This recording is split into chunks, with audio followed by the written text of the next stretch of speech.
Mr. Arden Hustle himself here with me today. How you doing, sir? What you here to do today? Can you enlighten us on what it is you do and how you come with this such artwork and things of the sort? My name is Carlos Walker, and this artwork was done while I was in prison. I did 13 years in prison, and the artwork describes African American history in a different perspective. A perspective where people can understand what African Americans have been through. It's more like if the shoe was on the other foot. Understandable. That's very understood. So what are you going to present with your artwork and related to the culture and giving influence to the people, what you're doing today? What I'm doing is trying to change our culture. Pretty much trying to get people to see our lives from a different standpoint. So in me actually putting this in this perspective, for those who don't know us, they get to understand our perspective. Maybe it's slightly, not in its fullness, because we actually went through it. But for them, they get it. For us, it's for us to actually get the understanding of our culture, ourselves, because we don't know our history. So with that impact, you think it will make a big difference on the youth and what they can see through the art that you are putting out from history not being taught in the first place? Yes, because if you look at it from a different standpoint, you also get to see the perspective of who you are and what you're striving forward to. Even most black people tell me, I never thought of it that way. But a lot of white people actually say it. Okay, Caucasian of descent, yeah, that's fine. And with that being said, with that impact, are you just want to do it with art? There's any other alley you want to do it? I heard that you write books or something of the sort. Why don't you enlighten me on that too, sir? I wrote a book called What If.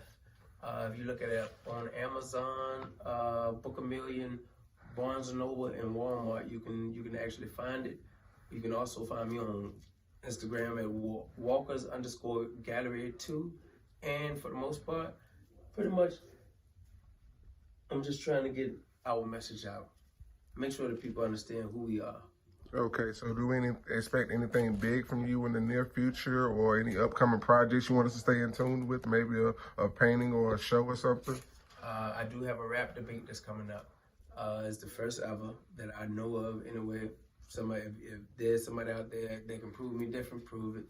But what I'm doing, I'm taking rap and putting debate together. And what we're going to do, we're going to allow people to rap debate about social issues involving the African American community. Cool, very representative. I respect that, sir. I understand the movement, and I'm good with art myself. I do music. We're looking forward to seeing you in the future. Stay tuned. Do you want to shout out your IGs or any of your platforms that you have going so people... Walkers_Gallery2, ISI Debate on Instagram as well, and you can look at me on Facebook at Carlos Walker. Okay, before departing, you mind if I take a close-up of your picture so they can see your artwork and stuff? And then a picture of the man himself, you know, so they can see what is this art right here displaying, if you might tell us why we're doing this, sir, the display of this art. What you actually see here is a black slave master and his son beating a white slave. I did this while I was in prison. As I stated earlier, I did 13 years in prison. I came home, and while I was there, I created this and the book. And over the last year, I've sold over 1,100 copies, or put 1,100 copies in people's hands. That's amazing, sir. We look forward to seeing work like that in the future from you. It was nice. All right.